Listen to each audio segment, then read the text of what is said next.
কত ছাত্র তোমরা আজকে অসুস্থ হয়ে চলে গেছো।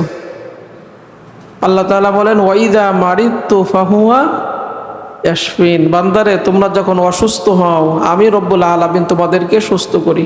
সুস্থ করার মালিক কে? এই যে আমাদের জ্বর হচ্ছে, জ্বর সম্পর্কে আজকে একটা হাদিস তোমাদের বলছি না, বলছি মসজিদে। নবীজি বলেন জ্বর হচ্ছে জাহান্নামের উত্তাপ, এই জ্বরকে পানি দিয়ে ঠান্ডা করো। তার মানে জ্বর হইলে মাথায় কি দিতে হয়? পানি দিতে হয়, অথবা গামছা ভিজাইয়ে ওই পানি এই কপালে দিতে হয়। এটা দিলে কি হয় জানো? এটা হাদিসের কথা। জ্বর হচ্ছে জাহান্নামের উত্তাপ, পানি দিয়ে ঠান্ডা করো। এই জন্য পানি দিয়ে মাথা ধোয়াই দিলে বারবার পানির ওই গামছা ভিজাইয়া কপালে মুছে দেয় না, এটা দিলে এটা জ্বর আস্তে আস্তে কমে। এটা হাদিসের আমল। তাহলে যাদের জ্বর হয়েছে এই কাজটা হাদিসের আমলটা করবা। আর যারা জ্বর হয়ে বাড়িতে গেছে আল্লাহ তাআলা সুস্থ হয়ে আবার ফিরে দিক। তাহলে জ্বর সম্পর্কে নবীজি কি বলছেন? জ্বর হচ্ছে জাহান্নামের উত্তাপ, তোমরা এটা কি করো? পানি দিয়ে ঠান্ডা করো।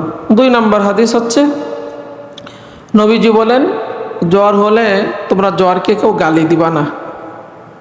এটা মুখস্থ রাখবা এই কথাগুলা। জ্বরকে কি দিবা না? গালি দিবা না। কারণ জ্বর যখন কোনো মুমিন বান্দার শরীরে আসে আল্লাহ তাআলা তার সব পাপ মাফ করে দেন, সব গুনাহ মাফ করে দেন, সব পাপ মোচন করে দেন। যেরকম হাপড় জোয়াং, লোহার জোয়াং একদম কি করে? একদম নষ্ট করে দেয়, একদম ক্লিন করে দেয়, পরিষ্কার করে দেয়। তাই জ্বর মুমিন বান্দার শরীরে যখন আসে সমস্ত গুনাহ এরকম পাকসাফ করে দেয়। নবীজি একজন ব্যক্তিকে দেখতে গেছে, যে দেখে তার খুব জ্বর। নবীজি বলেন সুসংবাদ গ্রহণ করো, সুসংবাদ। কারণ আল্লাহ রাব্বুল আলামিন বলেন জ্বর হচ্ছে আমার আগুন, জাহান্নামের আগুন। দুনিয়ায় কোনো মুমিন ব্যক্তি শরীরে আমি যখন এই জ্বর দিই তখন জাহান্নামের আখেরাতে জাহান্নামের আগুনের বিনিময় হয়ে যায়। চিন্তা করছো? তার মানে দুনিয়াতে তোমাদের যাদের জ্বর হচ্ছে এটা জাহান্নামের আগুনের বিনিময় হয়ে যাচ্ছে। তার মানে জাহান্নামের আগুনে আল্লাহ তাআলা তোমাদেরকে পোড়াবেন না যদি তোমরা মুমিন বান্দা হয়ে থাকো। এই জন্য যারা জ্বরে কষ্ট পাচ্ছ এটা কষ্ট পাওয়ার দরকার নাই, এটা তোমাদের জন্য কি সুসংবাদ। আর একটা হাদিস তোমাদের বলছিলাম আবু হুরায়রা থেকে, জ্বর নিজে এসে মুহাম্মদ রাসূলুল্লাহ সাল্লাল্লাহু আলাইহি সাল্লামের কাছে কি বলছেন মনে আছে হাদিসটা? যে আপনি আপনার প্রিয় মানুষের কাছে আমাকে পাঠান, প্রেরণ করেন। জ্বর নিজে এসে নবীজির কাছে বলতেছে। নবীজি আনসারদের বসতিতে পাঠাই দিলেন। জ্বর সেখানে যে 6 দিন 6 রাত আনসার যে এলাকায় বসবাস করছে আনসার সাহাবীরা, সমস্ত আনসার সাহাবীদের 6 দিন 6 রাত প্রচণ্ড জ্বর, আর জ্বর, কাঁপুনি জ্বর। 1 সপ্তাহ পর নবীজি গেলেন, আনসাররা অভিযোগ করলো আমরা সবাই অসুস্থ, তোমরা যেরকম বলতেছো অসুস্থ। নবীজি তাদের জন্য দোয়া করলেন।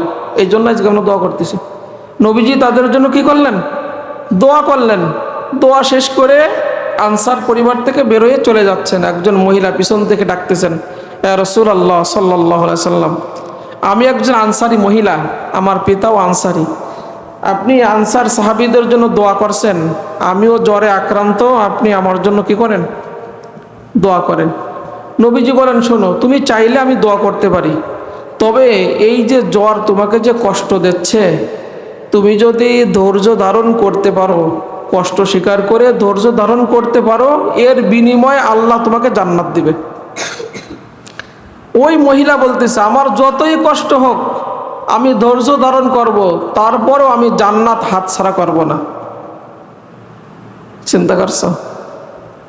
তা তোমরা এই যে যারা জ্বরে কষ্ট পাচ্ছ, যদি